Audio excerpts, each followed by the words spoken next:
Existe uma frase que define a vida de todo pesquisador: publique ou pereça. É uma pressão constante. Mas e se o sistema que existe justamente para garantir a qualidade e a integridade da ciência, na verdade, estivesse falhando? É exatamente sobre isso que vamos falar. Sobre a crise no coração da validação científica, o sistema de revisão por pares. Para entender bem esse problema, vamos dividir nossa análise em 4 pontos. Primeiro, a promessa por trás do sistema. Depois, a realidade que muitos enfrentam, que se parece mais com censura. Em seguida, vamos focar no abuso do anonimato. E, por fim, um chamado urgente à reforma. Então, vamos começar pelo começo. Qual era a ideia original? Como a revisão por pares deveria funcionar, em um mundo ideal, para garantir o rigor da ciência?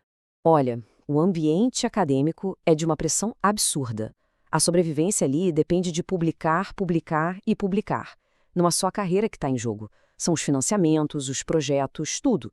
Isso acaba criando uma competição feroz, onde a quantidade de artigos publicados pode acabar valendo mais que a qualidade deles. É nesse caldeirão que o sistema de revisão por pares tem que funcionar.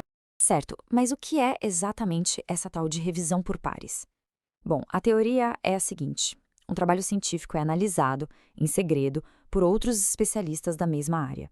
A meta, claro, é muito nobre: é garantir que só pesquisa de altíssima qualidade chegue a ser publicada. Os revisores seriam tipo os guardiões do rigor científico. E o grande pilar que sustenta tudo isso é o anonimato. A lógica é que, se os revisores não têm seus nomes revelados, a avaliação se torna totalmente objetiva, sabe? Sem vieses, sem preconceitos, uma verdadeira utopia da imparcialidade. A grande questão é: será que na prática é isso mesmo que acontece? Pois é, e é aqui que a gente entra na segunda parte da nossa análise: a realidade nua e crua. Como é que um sistema que foi criado para garantir o rigor acaba virando muitas vezes uma ferramenta de censura e até de supressão de ideias? Michael Cremel e Richard Thompson foram bem diretos nesse ponto. Para eles, o processo todo, principalmente essa revisão anônima, não funciona como um filtro de qualidade. Na verdade, funciona como uma barreira, um obstáculo intransponível que acaba bloqueando a publicação de evidências que não se encaixam no que já é aceito, no consenso. E aqui a gente vê o contraste de forma bem clara, lado a lado. De um lado, o que era para ser qualidade, objetividade, relevância. Do outro, o que muitos pesquisadores denunciam: censura, preconceito e a supressão de ideias novas.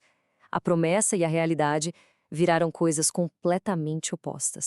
Mas como isso acontece na prática, no dia a dia? Bom, os relatos descrevem algumas táticas bem específicas. Artigos que simplesmente encontram um muro de silêncio. Manuscritos que são, digamos, convenientemente perdidos no processo. Pesquisas com evidências mais ousadas, que desafiam o que já se sabe, ficam presas em revisões que nunca terminam. Enquanto isso, artigos que criticam essas mesmas evidências são publicados rapidinho. E às vezes o trabalho só é aceito depois de tantas mudanças exigidas que a mensagem original dele acaba se perdendo no meio do caminho. Agora, vamos mergulhar no que parece ser o ponto central de toda essa crise: o anonimato. Aquilo que nasceu para ser a grande garantia de imparcialidade, na prática se transforma numa ferramenta para o abuso de poder. Isso nos leva a uma pergunta fundamental: esse anonimato todo, ele serve para garantir uma avaliação justa? Ou será que ele se tornou uma licença para que preconceitos pessoais decidam o que é ou não é ciência sem que ninguém precise se responsabilizar por isso? As consequências disso são bem graves.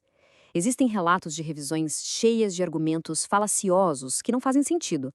Uma censura clara a qualquer ideia que fuja um pouco do padrão. Até mesmo acusações de sexismo e nepotismo aparecem. E talvez o pior de tudo: o autor do trabalho, na maioria das vezes, não tem como responder. Fica sem direito de réplica, mesmo que as críticas sejam completamente absurdas. O caso do pesquisador Sam Van Landingham é um exemplo perfeito disso.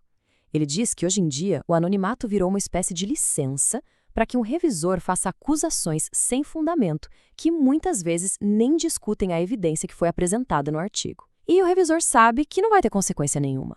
No fim das contas, a evidência científica fica em segundo plano.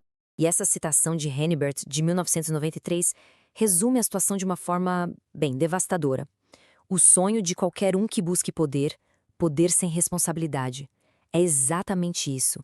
O sistema, do jeito que está, cria uma situação de poder absoluto, mas sem nenhuma responsabilidade.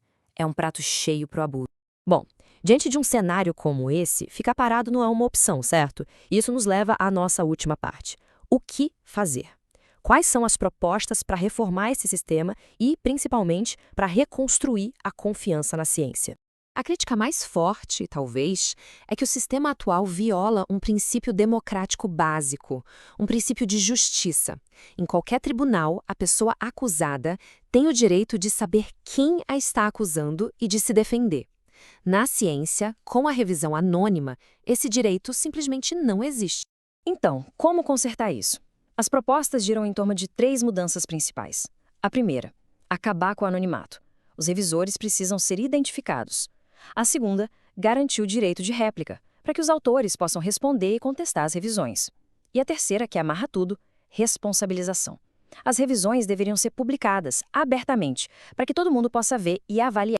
Tudo isso nos deixa com uma pergunta para refletir. A gente sabe que a ciência funciona assim, ela avança corrigindo os próprios erros. Mas como ela pode se autocorrigir de verdade se uma parte tão crucial do processo acontece nas sombras? A busca pelo conhecimento, pela verdade, pode mesmo florescer sem transparência total?